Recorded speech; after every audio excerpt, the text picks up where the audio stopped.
Welcome back. It's 6:33 now. Joining us now to go through some of the day's headlines is our lefty on the left, GBNEWS senior political commentator Nigel Nelson, and the righty on the right, former Conservative advisor Claire Purcell. So they've been very unsettled there in sort of setting out the fact it's going to kick off. And no better place, Nigel, to kick off than Suella Braverman's withering op-ed in today's Daily Telegraph. The backseat driver becoming the worst nightmare for Rishi Sunak. Absolutely. And, I mean, what she's saying is that his plan B won't work. It's a tweaked version of her plan A. You do wonder a bit that if there was a treaty being negotiated with Rwanda, how come she didn't seem to know about it? It seems a bit peculiar that this has been going on for months, according to the government, and Suella Braverman didn't actually realise that. So somebody's not quite telling the truth over here. What she's saying is, forget about the idea of doing a treaty, forget about the idea of passing legislation which says that Rwanda is safe, which is weird anyway. I mean, I don't know what the legislation would look like. And she's still banging on about the idea, let's leave international agreements. So if we're being stopped by international law from removing asylum seekers, leave the Refugee Convention, leave the European Court of Human Rights. Frankly, it's all bonkers. But Claire, she's saying a lot of things, certainly, that GBNEWS viewers agree with, but she's absolutely withering here, saying this plan will take at least another year and it will culminate in defeat. Tinkering with the failed plan will not stop the boats. She's basically saying this plan is dead and buried. Yeah, and you know what? She's right. She really is, because it's going to make absolutely zero difference. You aren't going to see a flight taking off. I know the Prime Minister in his panicked press conference on Monday said that, well, it'll be fine because we'll just get people on a plane by spring. And it's like, well, you've got no basis for this. So I think that she is quite right in that respect. But it kind of begs the question, what has she been doing for the last 12 months? Quite. Because this has been in existence since April 2022. The original plan for Rwanda under Priti Patel was put out there. So if Suella Braverman really wanted to make it work, then she's had 12 months to do so. I'm quite liking her punchy letters. I think that it's interesting. It's an interesting tactic. And what it seems to be doing at the moment, if you look on social media amongst her colleagues, is bringing up this idea of let's take it to the country. So the head of steam of an early election is building. So I think that she is doing that. So she is occupying that space. Her leadership bid is right out there, front and centre, and now people are picking up on it. So I do wonder how much traction that's going to get with an early election. And Nigel, that must be music to your ears. An early election would mean, by the looks of it, Starmer getting in sooner. But is this more than that? Is this a chess move ahead? As Claire said, this is Suella rattling her sabre to be the future leader. What would that party look like, do you think? And would that be more of a threat to Starmer than what we've currently got, which a lot of people think isn't really Conservative anymore? Well, no, I know, but I mean, most of the voters are in the centre ground, and that's why Tony Blair brought Labour back to the centre, why we then have an experiment with Jeremy Corbyn, which clearly didn't work. That's why Keir Starmer has brought Labour back to the centre. That's where your voters are. So the idea that the Tory party can fight for the heart and soul of the party, and if they want to go right-wing, that's fine. But at the end of the day, people in Britain are reasonable. They want reasonable politicians, and that means you can be a bit left of centre, a bit right of centre, but you don't go to the extremes. I also don't necessarily think it's music to Labour's ears, because their position on immigration isn't settled. It isn't coherent. They don't really have a policy. So I think, yes, they might sort of be all gung-ho for it, thinking they're going to take this election, but unless the British public see what kind of plans they've got... Well, they do have policy, though. I mean, they do actually know... I mean, in fairness, that Labour have been talking about the idea that the way things work at the moment can't work, so what they would have is some kind of resettlement scheme, the same sort of things that the Tories bang on about. We've got these settlement schemes, but only for Afghans, Ukrainians, Syrians. The idea is you'd get people to go to proper refugee camps, camps and take them from there. And that would discourage them from crossing the Channel. But Starmer's already kind of flashing his garter to the European Union again, in as far as that returns deal. But that's another plank of the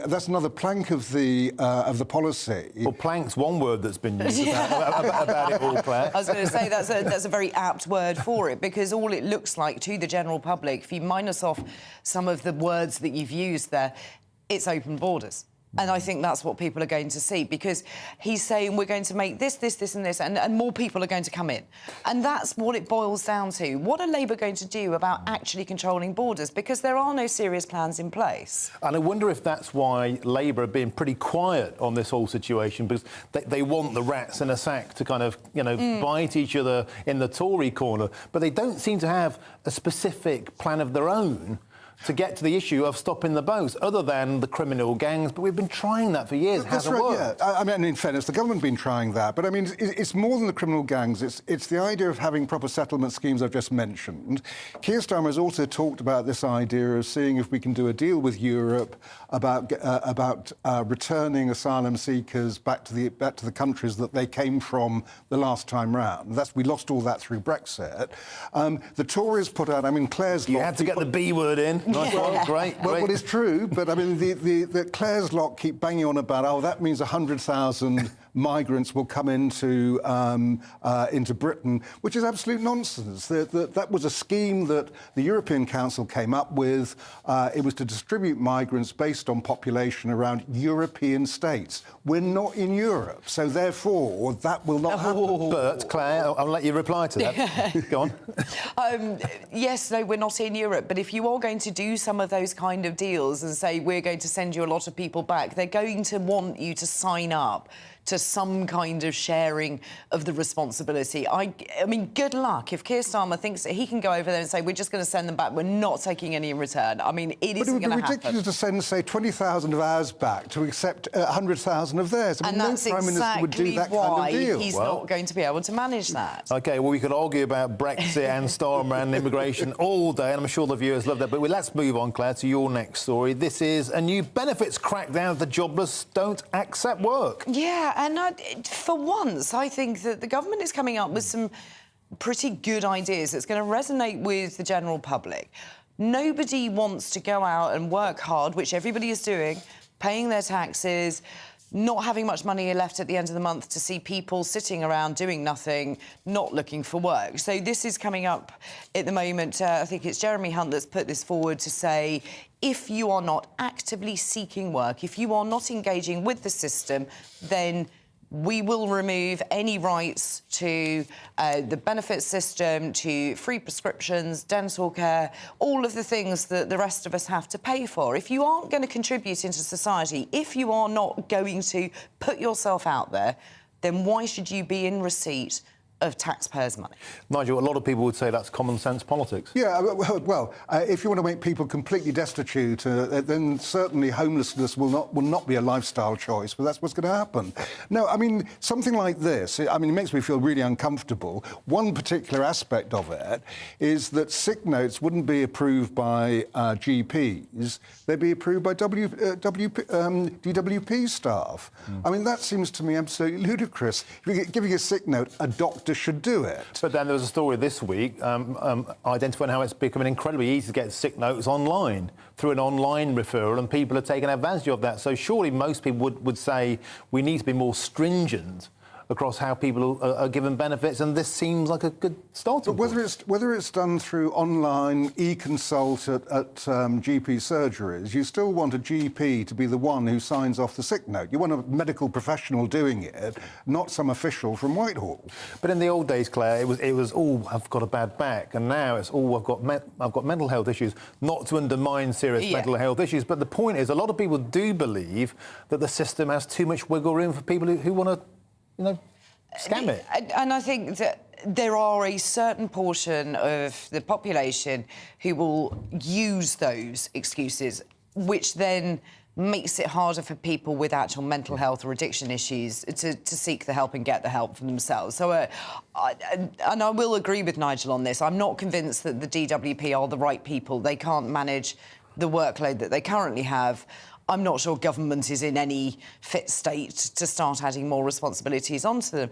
But I do think you're right. You need to look at the fit note process, the sick note process, whichever word you want to use for it, because it is quite easy to go in there with a list of things you've read off the internet and say, I'm suffering from all of these things. GPs are overworked.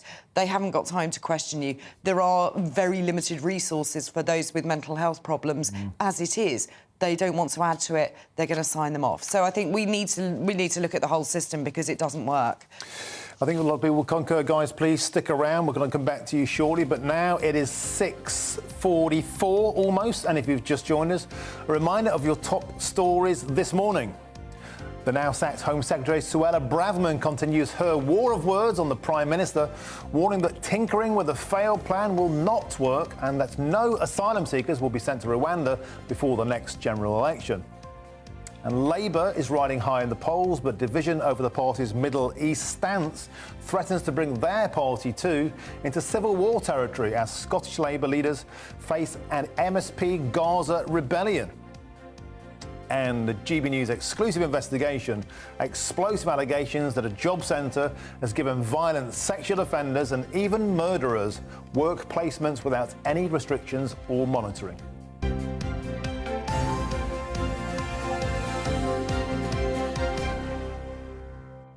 So Nigel and Claire are still with us. Nigel, can we just reflect upon that GBNEWS investigation by Charlie Peters? A great piece of work, a fine young journalist, very, very concerning. Allegations that serious criminals, even pedophiles, are being given access to jobs, being given laptops and internet access via job centres. And a lot of people out there will be thinking, how on earth can this happen? Absolutely, and doesn't that follow directly on from the last item we were doing about the idea of actually forcing people into work? If people like that are getting unsuitable people are getting jobs, that should not be happening. But this is the kind of policy that would actually make it more likely rather than less likely. In the same way, certain people who could do certain jobs shouldn't go into others. It may be that you're told you must do a job in a care home looking after vulnerable and elderly, and you're totally unsuited. Well, in which case, then, it's the vulnerable and elderly who will suffer. What do you make of that investigation, Claire? I mean, absolutely eye-opening, and you wonder quite how long it's been going on for. If this has been able to happen and these people have access to the internet unrestricted, to potentially vulnerable people, I mean, it beggars belief and what our system has become. Why were these things not flagged up? Why are records not being looked at? I think Charlie did an outstanding job with this to highlight it, because I didn't realise that was going on, and I look at these things quite often, but it is frightening to think of the access these people have. Yeah, and that's one job centre in Oxford. The big question is it happening anywhere else? Now, Nigel, moving on to a story that's really, really got under the collars of GB News viewers, the astonishingly shameful images of protesters, Palestinian protesters, desecrating, I would say is the word, war monuments, climbing on them, waving their flags. And then we heard the Metropolitan Police Chief, Mark Rowley, saying no laws have been broken. But now the Express are ramping up this political pressure that we must change the law to protect our war memorials. Yeah, and I think that's absolutely right. I mean, I feel really sorry for Mark Rowley, who's been battered by the government, when in fact it's Parliament that actually should set the laws that he goes out to police. Now, at the moment, there's no specific offence for climbing a monument, whether it's a war memorial or anything else. It seems to me there's no reason why a simple amendment couldn't be put through the House of Commons to make that an offence. So police know absolutely clearly if somebody is climbing a monument, they can be arrested and taken down. Claire? Yeah, I mean, how can you disagree? The scenes that we've seen recently are appalling.